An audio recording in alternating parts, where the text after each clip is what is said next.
Welcome to Command Control Power, the longest-running Apple consulting podcast. For over a decade, we've delivered weekly episodes filled with epic tech support stories, troubleshooting insights, discussions about managing clients and businesses, and interviews with industry colleagues and vendors, all tailored for our pro listeners. We also offer exclusive content through Patreon. This private podcast feed is designed specifically for IT professionals, providing valuable advice and guidance on tackling the more complex aspects of running your practice, working with clients and employees, and managing device fleets. With a modest monthly contribution, you'll gain access to a wealth of advanced Apple expertise, meaningful connections, and a community driven by a shared passion for Apple technology. Visit commandcontrolpower.com and click support to learn more. And now, on to the show. Welcome to Command Control Power. We are very pleased to be joined once again by returning guest Adam Engst of TidBITS. Adam, welcome. Thank you for having me. It's always a pleasure. Part of the SNL Five Timers Club, I think. Yeah, exactly. For means sure. I know where the secret stuff in the green room is. Yeah, exactly. So what's new in your world on this occasion of the 50th anniversary of Apple here, the birthday month? Actually, if we're talking really new, we have this TidBITS work group that we've had forever. I can't remember when we started, 2013, something like that. And someone just texted me because a bad actor of some sort impersonated Glenn Fleischman, sent him a message, and got him to download something that was malware, an info stealer. Whoa. Oh, man. That's crazy. And I'm like, how is this possible? Because like when we set up Slack, I didn't know you could, I don't think you could change your display name. But like there are literally two @Glenn Fleischmans. Wow. Exactly the same other than the email address. Huh. And That's this crazy. guy knew he'd been following Glenn for years. And it was like a trusted person in a trusted location. Wow. The message was a little funky, but not alarm bells. I mean, Sure. it wouldn't have caught me because I know Glenn better. But if you just knew Glenn as a person who writes about stuff, it wasn't entirely stupid. And so I'm like, what the hell? Yeah. And so I'm actually now faced with this question of, do I shut down the entire community? Because I don't know who's in there now. Like, if this person got in there and was because it was public, it was meant to be public. Someone can now get in there and impersonate anyone else. Wow. No, they can't now because I changed it so they can't just change their display names. But still, but if they're already in there. Yeah. They're already in there. Like I know which account this one was, but there are definitely others that I don't think are real. And so it's an interesting question. We don't use it for much. We use it mostly for chatting during Apple Live events. Okay. That's the time when it's fun to like everyone to make comments and while Apple announces stuff. Right. But I might have to break the whole thing down because I don't think it's safe anymore. Yeah, how do you route out like a mole, so to speak, like at that point? If you, especially like you said, if they may have joined and already they're just sitting there in the background impersonating somebody and waiting for an opportunity. And so I used, you can do this invite links, which, and then it in Slackbot then tells you who has used the invite link. So I get these periodically, and usually it's an event's coming up, and I post and I write about it in TidBITS, and 5 or 10 people sign up. Fine, whatever. But this has been going on for so many years, and when we started, Slack was cool and new. So we have 1,400 people in this group. Nice. And so I went through, and again, at some point, it was possible for people to invite other people, and so I'm like, there's a lot of people from like this email address that have invited all their 5 or 6 of them. And that's not something I recognize. It seems semi-legitimate, but it was definitely one of those situations where I don't know what this is. And so I feel like there's a lot of addresses in there that look dubious to me as someone who looks at a lot of email addresses. Like for sure. It feels like a fake Gmail address to me. Like it's too fakey looking. And so it's right. So it's like there could be hundreds of people in this who are not real in some sense of the word. This is an interesting topic. We want to get into, of course, like I mentioned, the occasion of Apple's 50th anniversary and some of the writing you've done around that recently and over all these years. But actually, we've got a lot more pressing issues that like the one you're describing. And also, I wanted to get your take on Anthropic's announcement about Mythos, which is really, really interesting. Project Glasswing as a response to that. I guess it was Rich Mogul who wrote this article on TidBITS, your security editor and chief analyst at the Cloud Security Alliance. He wrote this piece called What Anthropic's Mythos and Project Glasswing Mean for Your Apple Devices. So I want to kind of get into that, but just speaking broadly about this, this is looming over the industry right now. I don't know if most people realize this. I think it was really easy to write off initially as, okay, AI companies have been doing this since the beginning, a few years ago at least, saying, oh, our new model is really scary. It's really bad. It's so powerful. You don't even want to know how powerful it is. And we better, Sam Altman is like, regulate us. We can't handle this. Please regulate us. So there's a lot of this marketing hype around our new technology is so dangerous. Maybe you should give us a bunch of money so we can properly develop it. But this really actually seems like there's something to it. And so what's your kind of immediate hot take on this Mythos model that's come out? Well, and I will say that this is one of those ones where I do defer to Rich because Rich lives this stuff. And so when this came out in our other Slack workspace, which is just for TidBITS people, we were immediately talking about it. And he comes off as more measured in the article than he does when he was just talking about it. Very interesting. Wow. That basically it's not a surprise to the security community. They've known this is coming. Yeah. But simultaneously, it's still a holy crap moment.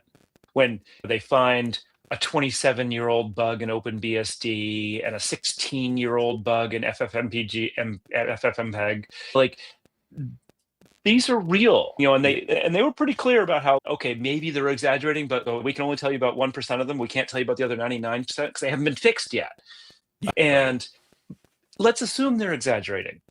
But the fact is, those are really big bugs in long-standing software. Yeah. And in some sense, it's more of a problem when it's going to be aimed at the kinds of systems where you're a hospital or a bank or a school, or you have these weird old custom systems that you can't really change easily. And suddenly the attackers can, anytime they can get some kind of access, they can beat on things or find bugs in ways that they couldn't have before. Yeah. And those aren't as easily patched. Like in some sense, like OpenBSD, FFmpeg, they're just going to patch those immediately. That's why those bugs, they released them because they're now patched. But it's a lot of software is in constant use. It doesn't go through release cycles in quite the same way. Interesting point. Yeah. Yeah, I think that one of the frameworks I'm using to analyze this is this concept of the asymmetry of destruction versus creation. I read a piece that kind of encapsulated this. It's by an author, Michael Bateman, I think it's on Substack. I'll link to it in our show notes. But basically what it illustrates is that it's way easier to destroy something than to create something.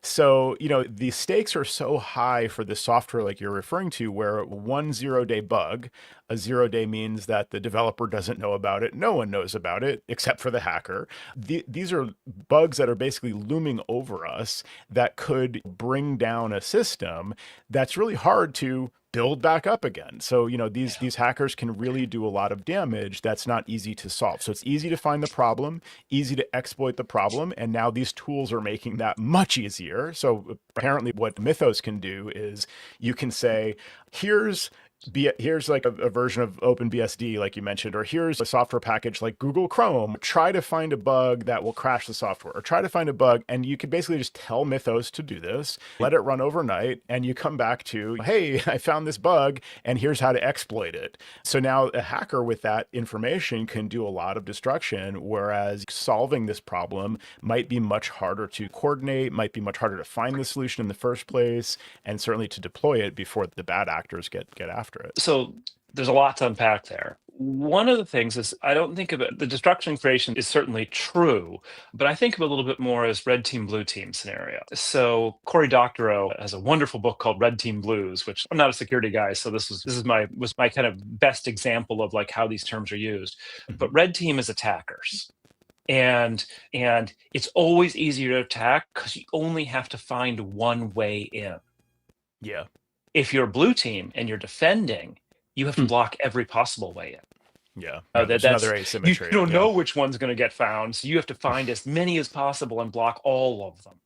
So that's thing one. Thing two is that in some sense, defenders do have an advantage, at least in the examples I was giving of like, where there's source code and you are deploying versions, because the attackers. It's a little bit more of a different issue with open source, right? But like with Apple's stuff, the attackers do not have access to Apple's source code. They can only attack from the outside.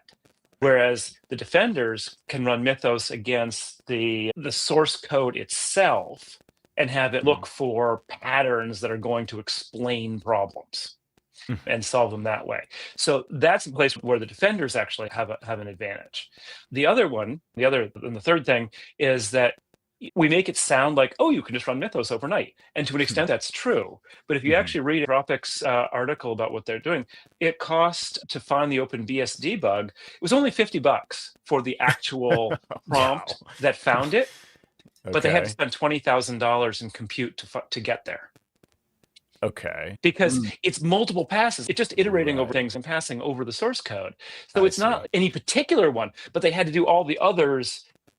It was one of many tries. Sure, but the leverage there is still extremely high. You spend 20 grand, you spend 50 grand, call it 100 grand on finding this one bug in software that's everywhere, and they can sell that bug for $1 million or whatever. There's no question that it does create this interesting financial equation, because people at home not doing this. Like, you do need some significant compute. Not really the compute itself, because like Mythos only runs on Anthropic's infrastructure. So you actually literally need to be able to use Mythos, or in 6 months, something similar. Yeah, or but in 6 this weeks. Level of model is not going to be running on your Mac Studio with a lot of RAM anytime soon. Yeah. So there is a little bit of a barrier. But as you say, organized crime, nation states, they don't care. Yeah. It's not going to be your average hacker, but there is money there to do this. No. Now, the other side of it actually, though, is that imagine you're a classic small developer. They don't have the financial resources to do this kind of thing. And probably not an issue like we're thinking of. It's not, little Mac developers are going to be attacked because Apple's hopefully hardening Mac OS against the apps themselves. Right. But there are a ton of open source components, libraries, things that people use without a whole lot of vetting.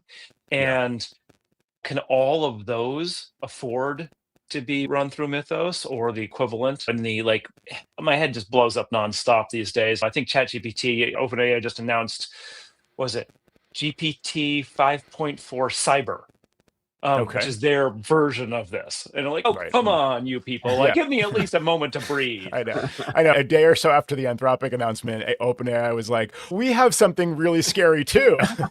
Scary. We're just so bad. My one theory I had, because a few months ago, or maybe not even a few months, it was probably a month ago, the Anthropics parted ways with the Pentagon, I guess, over this controversy around like the Pentagon wanted full access to all of their technology, and Anthropic wanted to have certain like limits in place in the contract.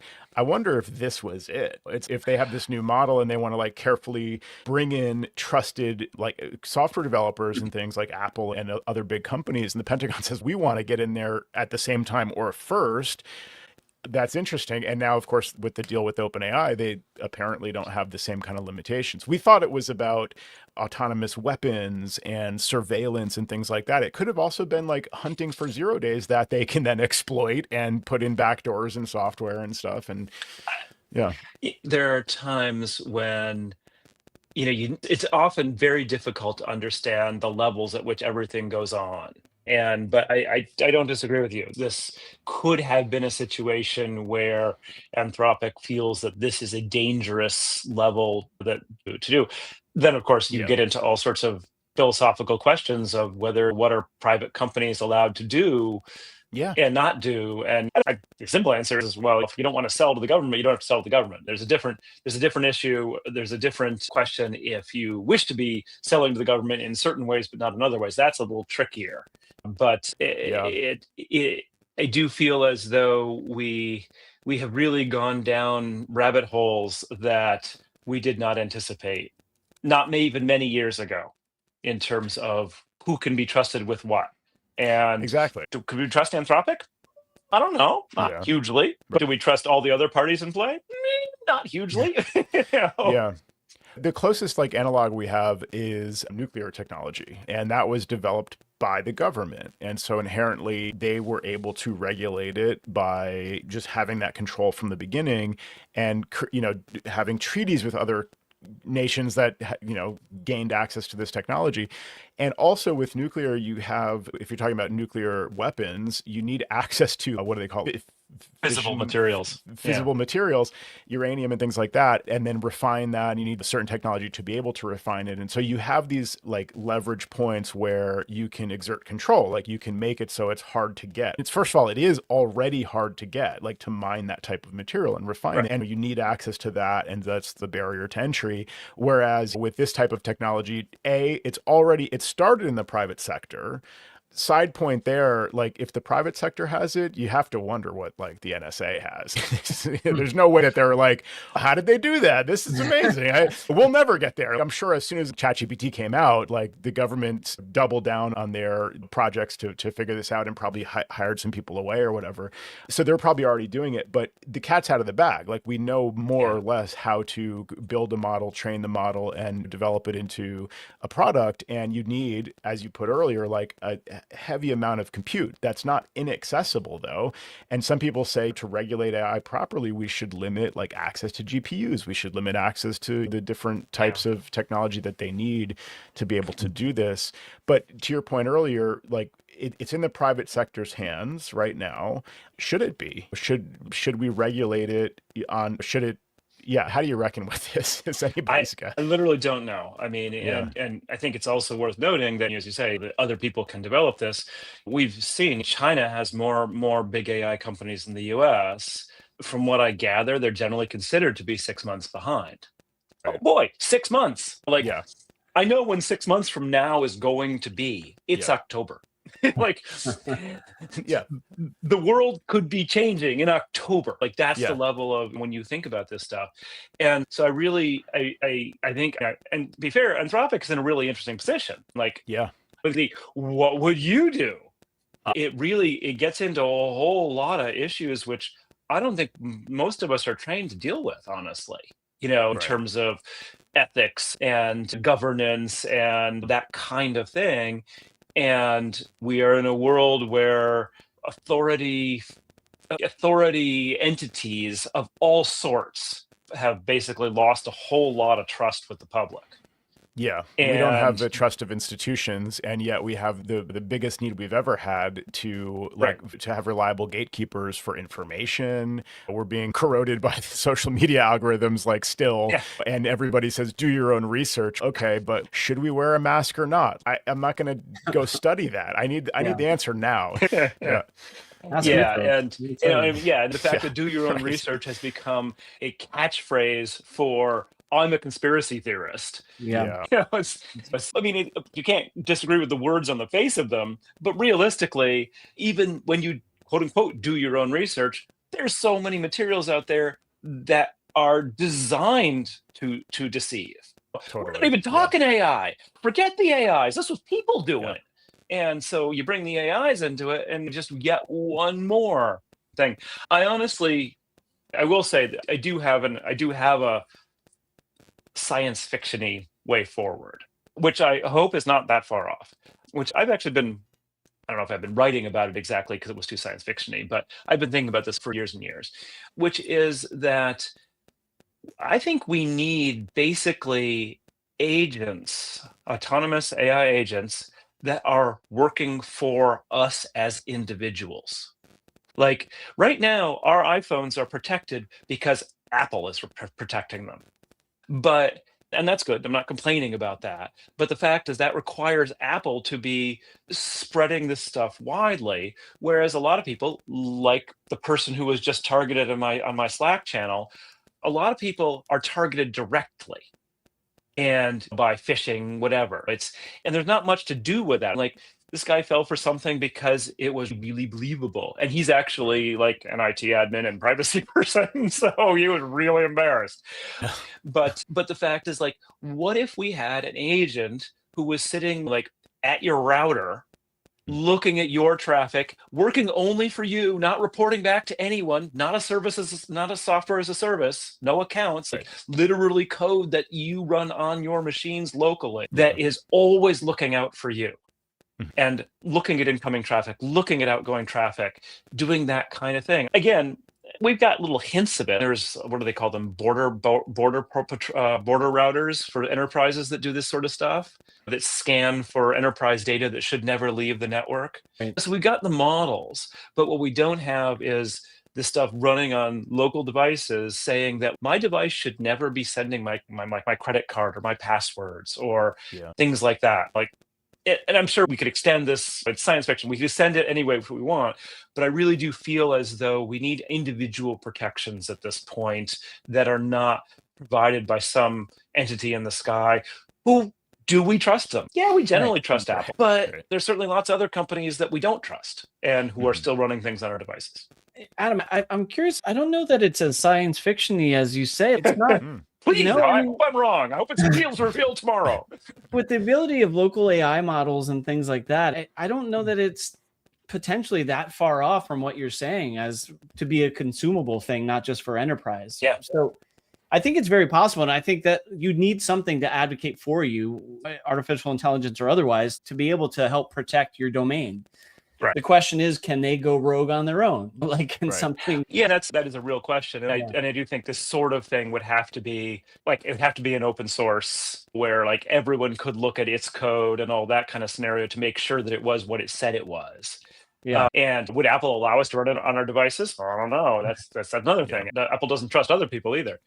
But it feels as though we as individuals, even if we're representatives of a company, are basically just told to be careful all the time. Install your updates, be careful. Use good passwords. Like all that's good, but it doesn't. It still feels like we're very much playing a weak blue team, right? Sure. The red team can come in with all they got at us, and we're like, oh, I use good passwords. Like that's all I can do. I want something in there going, this traffic came in, it was suspicious, I blocked it. Yeah.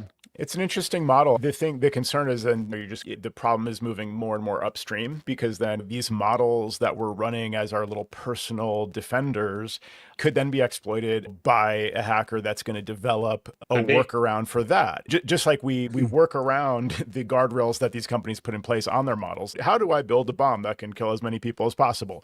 The AI model responds, I'm not going to answer that. I can't. And then you're just like, pretend you're in a play. And then it's whatever those original kind of like workarounds were. Musical comedy.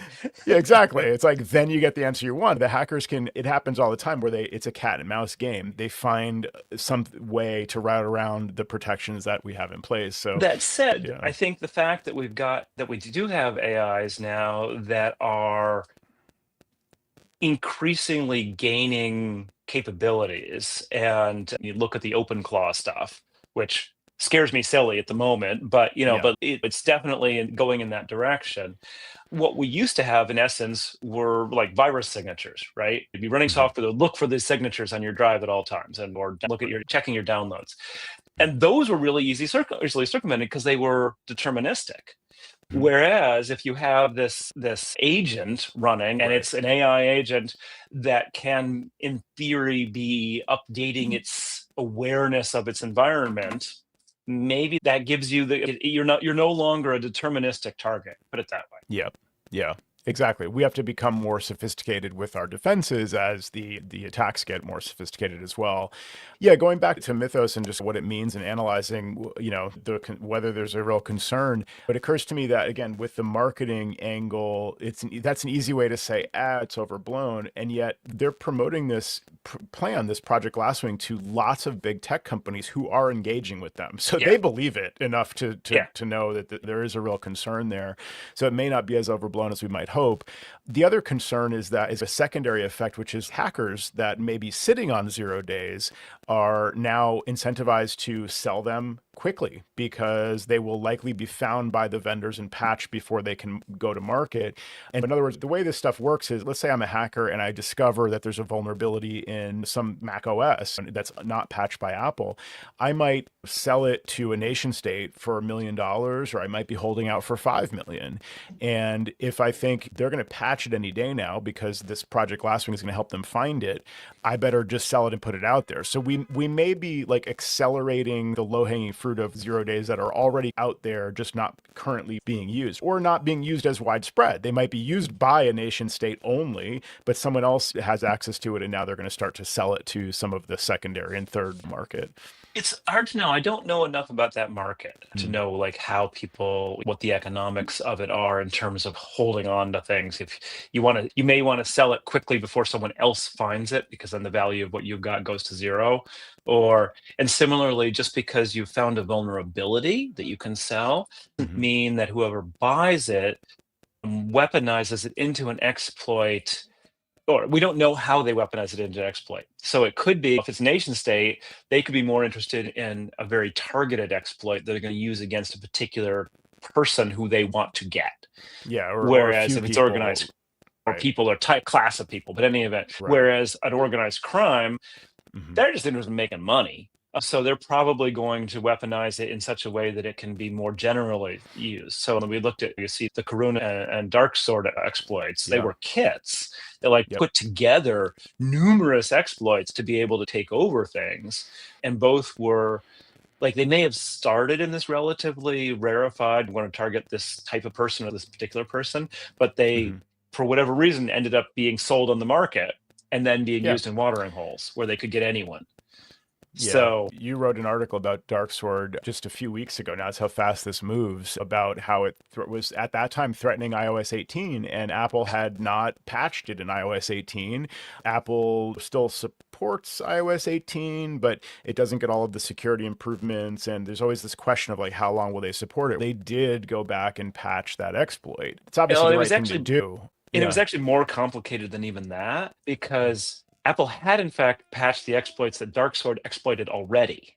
They patched the vulnerabilities already, but what Apple does is they always rescind the signing certificate for older versions of iOS at some point. So if you had an iPhone 15 or something, perfectly new iPhone running iOS 18, and you had waited because you didn't want to install iOS 26, you were vulnerable if you were somewhere between, I forget what it was is iOS 18.7, 18.7.4 and 18.7 0.1 and 0.3 or something like that. It was a relatively tight window, but you could no longer get to 0.7, 0.5 and 0.7, 0.6 because Apple wouldn't let you. You had to go to 26. They would want you to go to 26. And so what Apple did is basically re-released that signing certificate and released 18.7.7. So you weren't forced to upgrade when all you wanted to do was update. I really like the difference between those terms. It's important. Yeah, it's an important difference. I just want an update. I don't want an upgrade. Right. What's your take on why they handle that differently for iPhones versus Macs? iOS 18, like you said, it will run, and there's no reason they wouldn't be able to keep updating it on those devices. The distinction is the device supports iOS 26, and so they just stopped supporting 18 for those devices. Now they are supporting it. But for the Mac, it's always been that they've continued to support the previous two versions with updates. Is there a reason for that? I think basically Apple has gotten themselves into just two different two different mindsets. The iPhone is essentially an appliance, right? It should just work. And partly for that, and Apple has a vision of how it should just work, which always involves the latest version of the operating system. That's their vision of what the iPhone is and the iPad. Yeah. With Macs, I think there's just too much legacy history of how a Mac can be used to do different things in unexpected ways, and Apple knows that. And so you just can't say you can't install an old version of Mac OS on hardware that can run it. And it's just like there's too many reasons why you might want to do that that go back to the depths of time. And a lot of it's like even peripherals, right? You need to use this old weird thing. Less true now, but you remember back 20 years ago, there was all sorts of weird hardware that people, oh yes, it's my sequencer. I sequence DNA with this, and I can't upgrade because my sequencer doesn't talk to Panther or something. I'm stuck on Jaguar. So that it was a lot of stuff like that. And I think that kind of is where we get that, because the iPhone and the iPad pretty standalone. There's not a lot that's going to break if you force someone to that. The App Store, much more constrained environment for the apps, where Apple has more control over the developers. Again, so you can the train's leaving, you'd better get on. And so that said, even with those, we saw with Corona going back to iOS 15 and 16. Right? When the bugs are bad enough, and it's not there, it's just like some devices can't upgrade. They're too old. And yet they still work because Apple makes good hardware. Yeah. Damn you, good hardware. Yeah, exactly. So what I'm hearing is basically Apple would love to treat the Mac the same as the iPhone and just force everyone onto the latest version. But because of that kind of baggage from all these years, maybe with drivers and hardware and even third-party apps that just, won't update or whatever, they find that they have to, for market forces reasons. How long they're supporting Rosetta 2. Oh, it's going to go away in macOS 28, except for those really old games. It just can't. Can't do it. And this is Apple. Microsoft to be like, okay, we're going to support that for another 22 years. And exactly. It's like the Microsoft voice. 22 years. But so and to be fair, when you talk to people who deal with bad security stuff all day, it will scare you silly. I've been to talks by like FBI agents. Ithaca College nearby here has an ed tech day, educational technology day. And a couple of years ago, there was an FBI agent who came and talked about stuff. And I'm like, holy crap, the world sucks. This was back when hospitals were constantly getting taken over by ransomware and all this kind of stuff. And so it is a really big, bad world out there. And I believe that if you're in that world, it may even seem worse than it really is for most of us. Yeah. So I think Apple is in that world. If you look at it this way, you're Apple, you're Google. You have to assume that everything you do is under nonstop attack by the smartest people in the world. Yeah. Right? Yeah. All the North Koreans, the Chinese, the Iranians, everyone who wants to break in for one reason or another, you're going to go after Apple and Google because, boy, you get into Apple and Google, you can get into a whole lot of other stuff. Right. And the security teams at those companies, Microsoft too, I'm sure, Amazon, I'm sure, because of AWS, the security at those places is next. It's not even next level. It's like multi levels more than that, because it has to be. They are under nonstop onslaught, automated, human, AI, the works. And so that does, on the other hand, color the way they see the rest of the world, because yes, I know people who've had trouble, but it's not people in my normal everyday life are saying, oh, I got hacked again. That's just not that common a topic of conversation among normal people. Yeah, it's a good point. But like you said, the target is really big for these huge companies. And you have to look at the incentives around all this stuff. Why are they being attacked constantly by people in foreign countries? Why are our clients occasionally being hacked by someone with a thick accent? It's because of the incentives. That person in a foreign country who doesn't have the same access to jobs and job security and things that we do, there's just a huge wealth discrepancy there. And the incentive is for them to spend their day trying to find a victim that could be the payout for that week or that month. And so the incentives are such that will happen. Have you heard about again, this is just horrible stories. So basically the almost slavery scenarios with pig butchering schemes. Pig butchering scams. Yeah, exactly. And that's not technical, but it's the same thing. It's an instance there is money out there for the taking. And That's all you have to have before it suddenly becomes a huge vulnerability.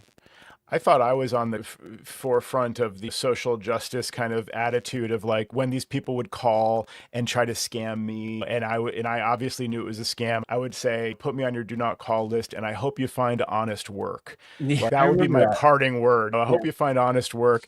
But the thing is, people are saying now, are you safe? Are you in danger? Are you being held against your will? Because the people that are doing these scams, it's almost, again, this is what I was trying to get at. It's like, it's not really their fault. Yeah, you hope that they would literally say, captives. Yeah, it's really messed up. Yeah. I just looked up because I actually didn't know what it was, the pig butchering schemes, and I looked it up, and I actually know someone that in my life that fell for something like that. Yeah. Wow. And lost quite a bit of money. Actually, I did not know that was the name that was the terminology used for it. Yeah, it is interesting because I'm 58, and although I spend my days doing tech stuff, I don't use social media at all. I don't watch TV. I watch Netflix, but it's not like I'm watching the news or getting caught up in that kind of stuff. And there are I live in a rural area. I was actually just at a conference in Virginia. So I was like, wow, cities are different. There's a lot of people here. Things are different when you live in a city. And it was a little eye-opening because I feel like the world's moving really fast in a lot of bad ways. Sure. And to an extent, I want to say, just stop using social media. Don't be buying stuff nonstop. Go outside, talk to people. Those things don't have these problems for the most part. But I realize I hate to use the term in some ways, that's a privileged situation. Not everyone can do that.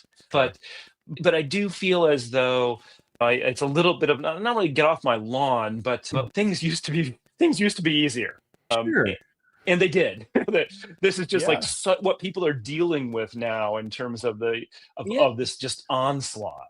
Yeah, in the same way that we're trying to put guardrails on AI after the fact, it's the same thing with social media and everything that happened on the internet. It's a mess of just misinformation, disinformation, and to your point earlier, some people don't know who to believe when they're reading about something. They should believe us. We're right. Yeah, exactly. Yeah, believe me. Listen to this podcast, and I'm the one telling the truth. It's actually, I was just talking with my son about this, who's 17 years old, and we were just talking about, and he's aware because I say it every other day about how social media is the worst of the worst in terms of just information gathering.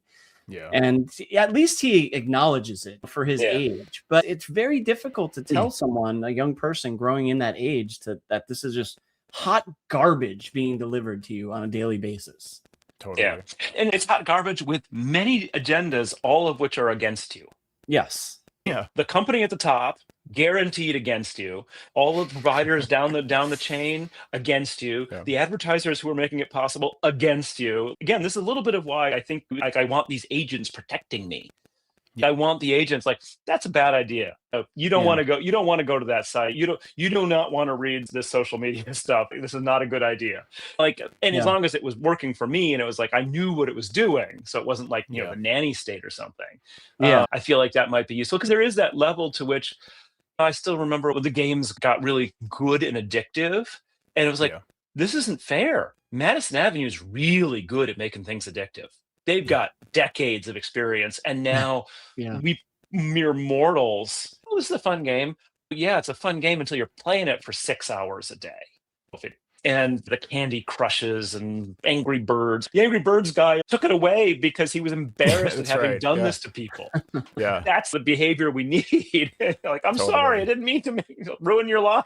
You can go back all the way to pre-internet stuff, back to cigarettes when they were marketing to kids and all this stuff. Right. I was just joking about this with my sister because I was at a candy store in Austin, and they had the old gum cigarettes. That used to blow this powdered smoke out of. Yep. It's so ridiculous. That was something we used to walk around smoking cigarettes as kids. Yeah. Just pretending for now, but getting ready for the day when you could actually smoke. Exactly, because it was cool. It was it was cool. That, and they encouraged that. Yeah. In some ways, I think it is the basis of the internet. It is the fundamental flaw, the advertising model. Because if you look at the addictiveness of games, the addictiveness of consumerism, we are our economy is dependent on getting people to buy crap that they don't need. And then they're putting billboards in your face. They're putting ads on websites to get you to buy things, to keep the whole engine going. And you have to try to be like a little better than everyone else and not fall for it. And like, let everyone else fall for buying this crap. But the fundamental problem is the advertising model, because that's why we need to get people addicted to spending as much time as possible online. I absolutely agree with that. And then I would say that the other thing, which I did not anticipate, keep in mind, I'm super early on the internet. I wrote the 5th internet book. Yeah, so I've been we want doing to talk this for about a long, that, by the way. I've been doing this for a long time. And there was a lot of early idealism for the internet, and I was totally on that camp. That it's better when people talk to each other, blah, blah, blah, that kind of thing. Sure. I think the thing that we did not understand then, and I'm not sure, we certainly don't understand now, is the finiteness of the human brain and attention span. And we do badly when faced with the infinite on a nonstop basis. Yeah, the infinite scroll is also a huge problem. The infinite scroll, the infinite number of friends, the infinite number of articles that are great. I'm not even talking bad stuff. There's an infinite amount of good stuff. Wikipedia, oh good. You could read Wikipedia? No, you can't read Wikipedia. Wikipedia makes Encyclopedia Britannica. You could see the shelf in the background. You could see that I'm going to work my way right through that. And it was not going to be easy, but it was possible. Yeah. Whereas it was Wikipedia, finite, technically. Yeah. It was finite. Wikipedia, not finite for all practical purposes. And just when we hit the whole, again, social networking, we can't actually know that many people. It's not good for us. Right. There are those, I forget the researcher's name who figured out, you can have 10 people in 7 people in your family and 15 people in your the Dunbar number. Dunbar's number, Is it 150 or something like that? Is like the maximum size of any one person's possible social network for who you can actually develop a relationship with enough to know that you can build a trust and a rapport in person. That's the limit. That should have been a Facebook limit from the beginning. It would be a different world. And similarly, the idea that, and this gets into equity as well, but the idea that, and I certainly took advantage of it, there were no more barriers. There were not financial barriers to reaching the world with your ideas. I was able to start TidBITS for nothing and get tens of thousands of subscribers, whereas that sort of thing took big bucks before. It took a printing press. Literally, freedom of the press goes to those who have one. And I'm not saying there's issues with that, certainly. But again, we didn't understand the level to which, you don't necessarily want everyone to be able to do that. And, now that you have social media people with millions of followers. Can we just talk about Joe Rogan for a second? I mean, the problem is, so this is like a guy from news radio who got a podcast. It's like, you remember that show, right? Yeah. It's the nerd tech dork kind of guy. I mean, he was very relatable in the show and everything. And then he starts a podcast, a humble little podcast, and it blows up. And I'm just this guy. I'm like, whatever he does, mixed martial arts or something. He's like, people listen. It's not my fault. That's his whole explanation now. There needs to be responsibility that comes with these massive platforms like this. And he, how could it not get into his head? There's a responsibility that comes with having such a huge audience. Yes, right? And that's the old Spider-Man thing. With power comes responsibility. but I do think one of the suggestions that I've seen that I actually think is actually pretty reasonable, if we didn't have social media companies that just suck so badly, is that no one should be having those kinds of audiences. You should not be able to publish to 2 million people with the click of a button and a photo. And if basically there were a sort of a limit on the number of people who could follow anyone, then that would cut down a huge amount of these problems, because you wouldn't be able to have random behaviors and attitudes and posts just suddenly be spreading incredibly quickly. It could still spread, but it would have to be actually network spread as opposed to just one source. Boom. It goes back to the advertising model, though, because the more followers, the more you make, and that's just and these people are making big bucks as influencers. I mean, influencers is such a horrible term too. Yeah, because literally what they do is they are influencing culture, and they're. And did you see, what is it, Coachella? I think something I don't really know very much about. They're worried now because they have AI influencers who are using AI faked photos of them with the stars who were actually at Coachella and putting them up on their Instagrams. It's fake turtles all the way down. All the way down. Oh, no. Again, just so if you don't do the hopeless. social media thing, your life gets a whole lot better. Yeah, And exactly. don't worry about the AI slop, because I never see AI slop. Literally don't see it because I don't do Right. social media. I'll spend some time on Reddit here and there, and a post will catch my eye. I'll be interested in reading about it. A lot of the stuff I encounter is probably bordering on conspiratorial in some cases. I kind of like that because I like to read it and say, I don't believe this. Actually, that sounds a little bit plausible. It's like the kind of thing you can play with.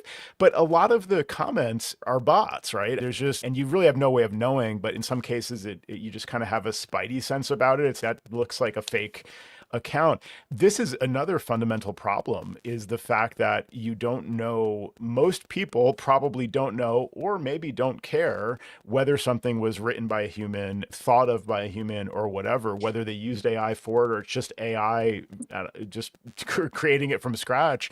And that's it. And people are just engaging with this all day long, and they're in this fantasy it's world. gone multimedia. That Yeah. like you can't, like, all the video now can be completely Yeah. invented.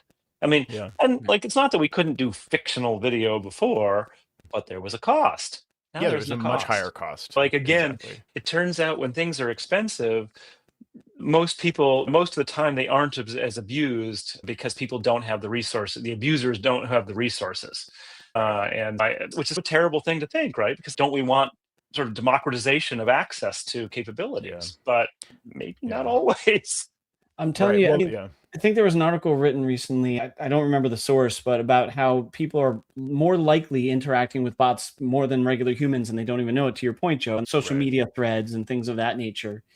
And the funny thing is, because I do have access to social media, I'm not a poster. I don't know, maybe lurk for some family and friends, but more so than YouTube for sure, it seems. But when I'm on there, sometimes you'll find some kind of a post that's going to cause a stir up of conversation, and then all is garbage. But it's people arguing, saying, well, you're probably a bot, but I'm going to say this. And then people are like, if you think it's a bot, why are you arguing with it? Like, yeah, exactly. If you think it's a bot, go outside. Yeah.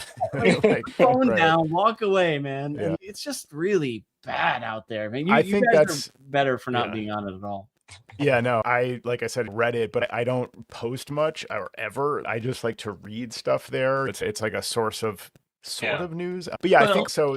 Advertising is one major problem. Bots are another huge problem. And it goes back to how we started the conversation, Adam, with someone lurking on your forum and masquerading as someone. And they're not a bot, but they're not who they say they are. And the attack was in fact AI driven in some way. I see. The post that sucked this guy in, I pay a lot of attention to writing styles and whatnot. And AI writing styles are actually pretty easy to determine a lot of time. And this was classic AI writing. So whoever it was, probably not a native English speaker.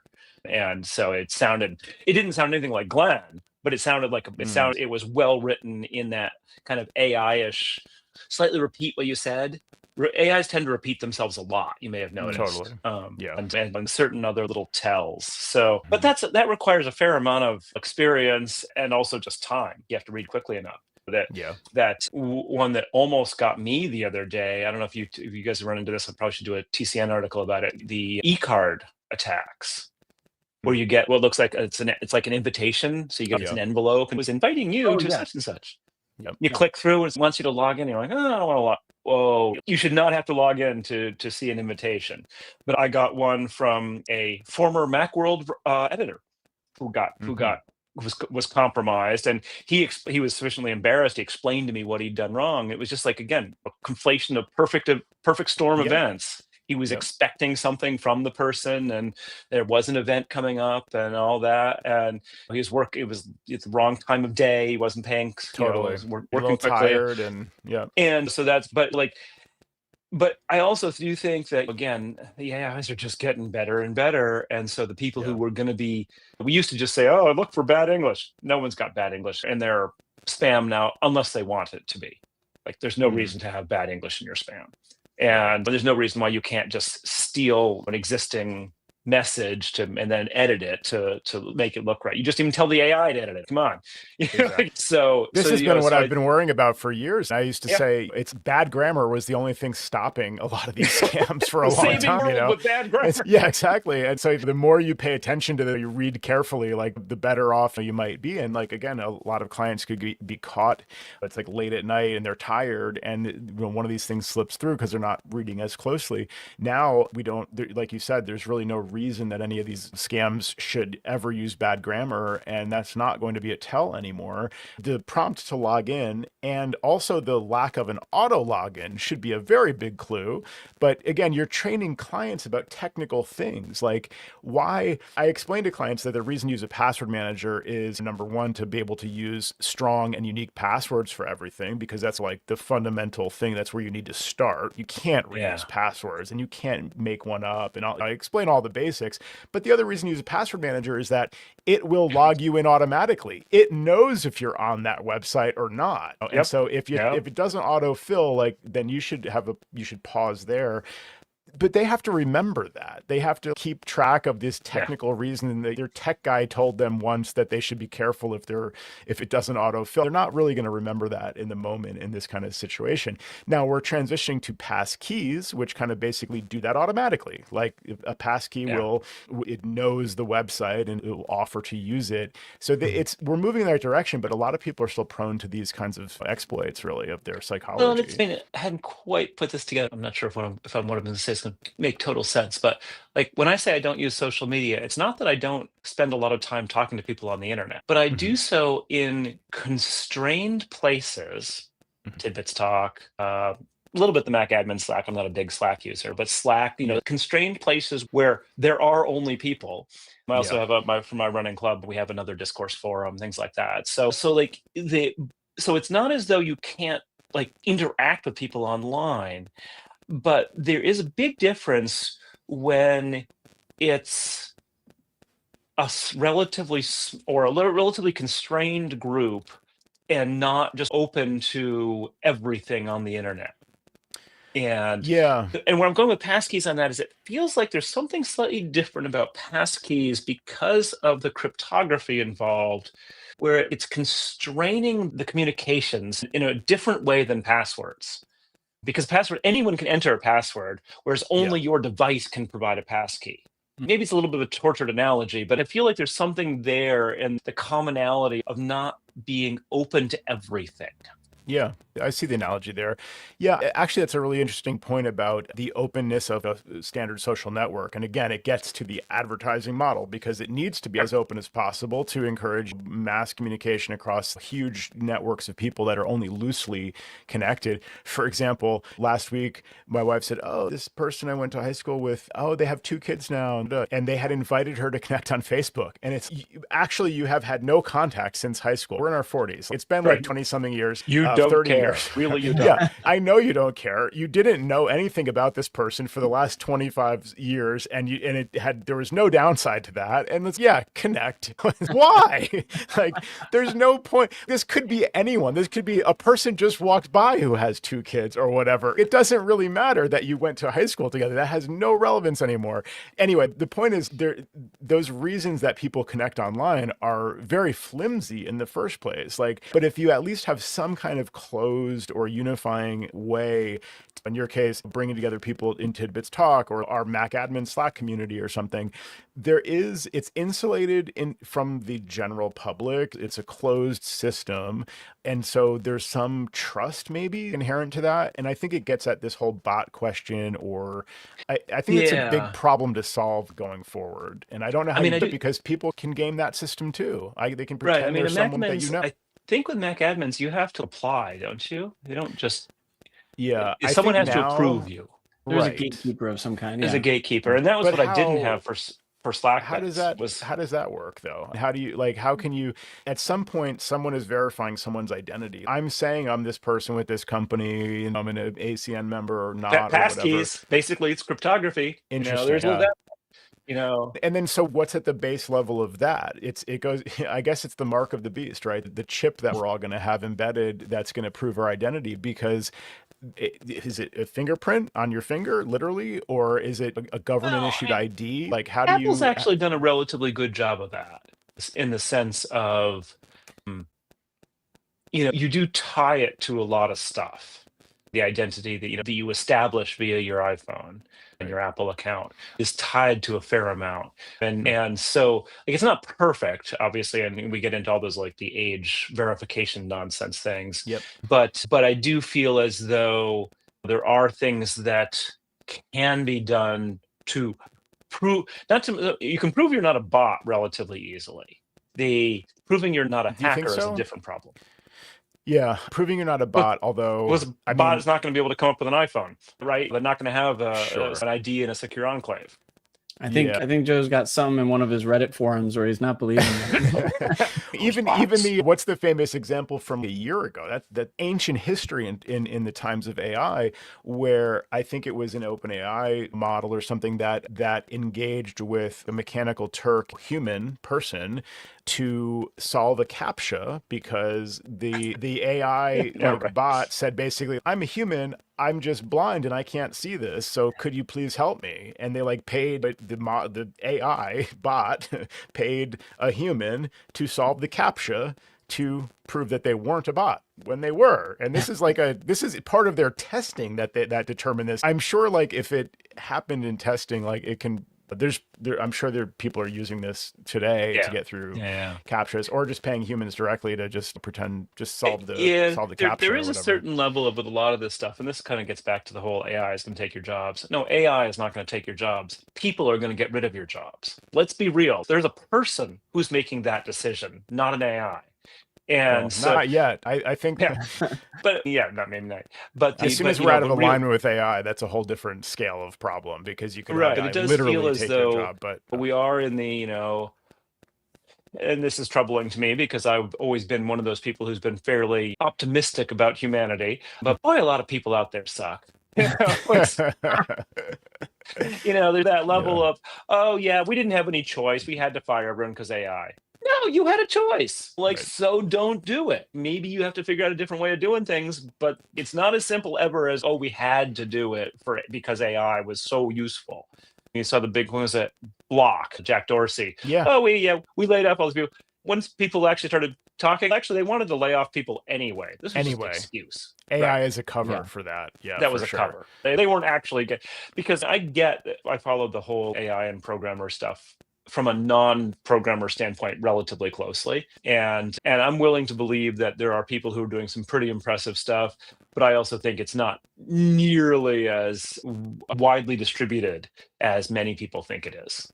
That it is really not a situation where, all these people are suddenly 17 times more productive, and that's why we're firing all the low-level programmers. Yeah, some people will be, 20 times more productive, and some people will be 2 or 3 times more productive, and a whole lot. And some people spend a lot of time dicking around with tools. Totally. Yeah. No, I feel like I'm arguing with AI half the time. When I'm using AI, I'm arguing with it to get it to do what I really want it to do, and it knows how to. It's a weird tool. Yeah, I want to get into also. There's so much more to talk about with this, but in addition to solving the bot problem, which if we spent a few more minutes, maybe we'd solve it. There's also the other problem is Section 230 is, I think, the third kind of leg of the stool that is building this huge problems in our world right now, which is that these companies that have social media sites that are crowdsourced, the content is provided by the community, they don't have to answer to anybody really because of this Section 230 protection, which got us to this point because probably a lot of these companies couldn't have possibly defended in court the content that humans produced or whatever. Maybe they wouldn't have grown as fast. Maybe that would have been a good thing. I don't know. But that to me is the third big, huge problem that we just haven't ever dealt with. So we did just see some really interesting stuff. I think it was in Los Angeles where Meta and YouTube got whacked by I think it was juries that basically said, Section 230 is not a defense for what you're doing because you're making the algorithm that surfaces this. Yeah, and you control that algorithm. Like, as soon as it's they one went thing to the algorithmic newsfeed, like they're basically curators now. So that's Yeah. a different. And I think that changes the equation. And I was really pleased to hear that the jury's, nope, that's different. This is Yeah, I think not it a was matter all of of $60 million or something like that, which for them is, okay, wait 5 minutes. We just made another 60 million, so that'll cover it. the precedence is the mainly useful thing. Exactly. Yeah, Good point. The closest I actually come to doing social media, which is not a huge amount these days because I'm somewhat injured, but Strava, which is for athletes to post workouts and races and things like that.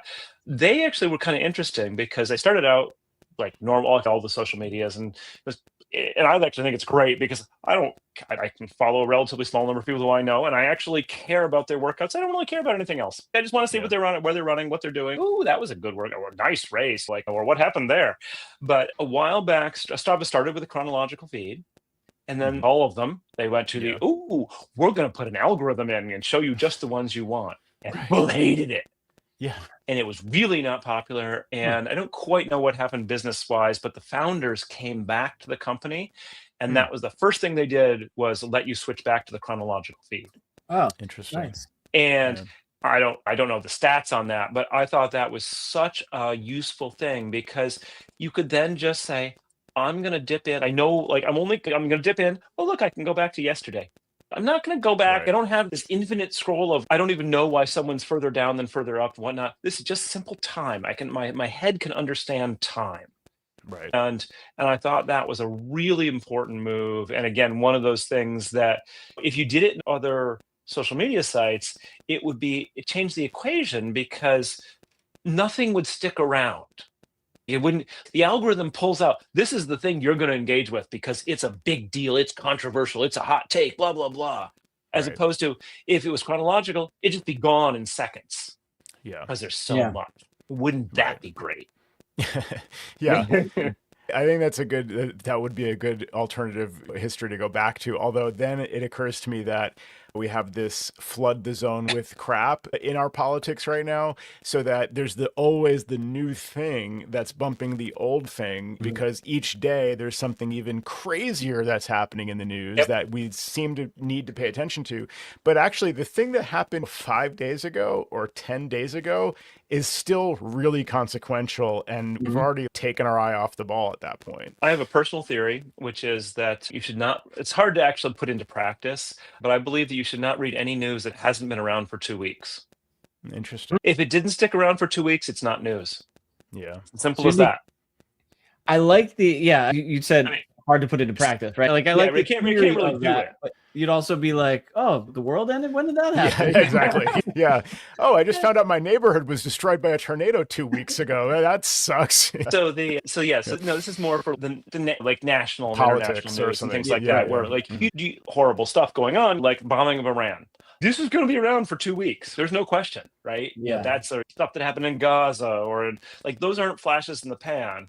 But there are plenty of other things where did you need to know that there was a flood in some place in India? Horrible things. Sorry for the people who died in the flood and all the damage, et cetera, et cetera. But no, you do not need to know about every natural disaster everywhere in the world.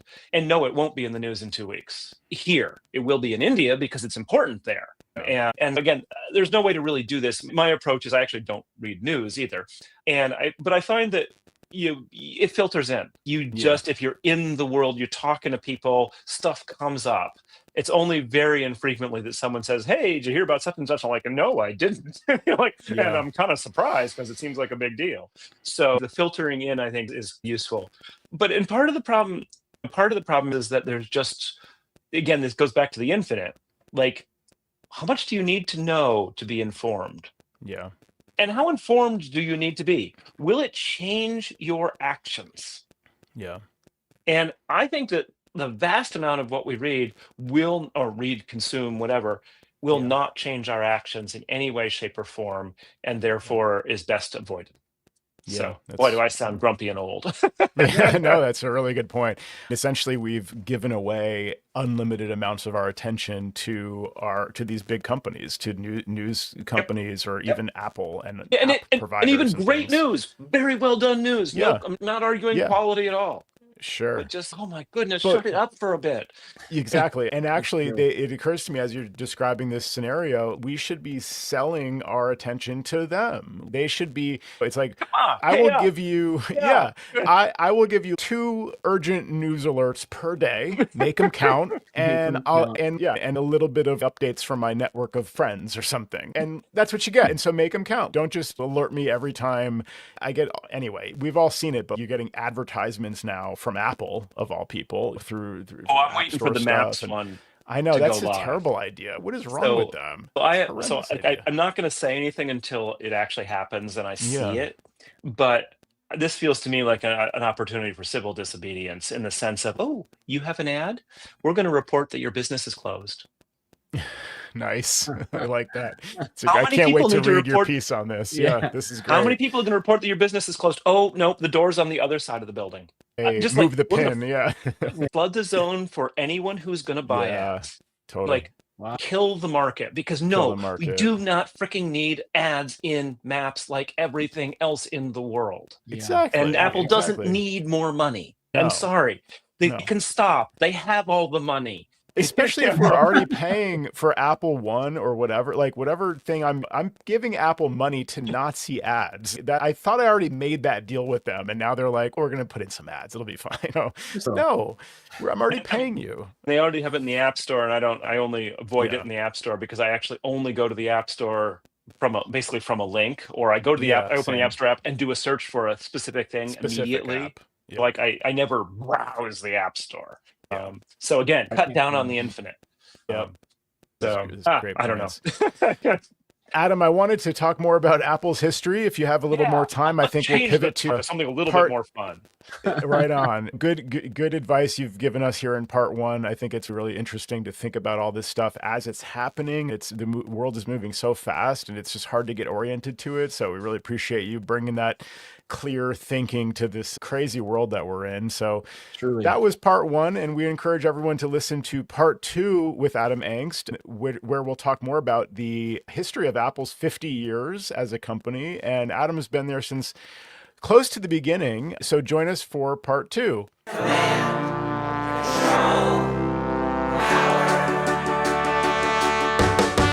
Jerry does his voices of customers of all kinds. Am I on the cloud? Joe spins his deeply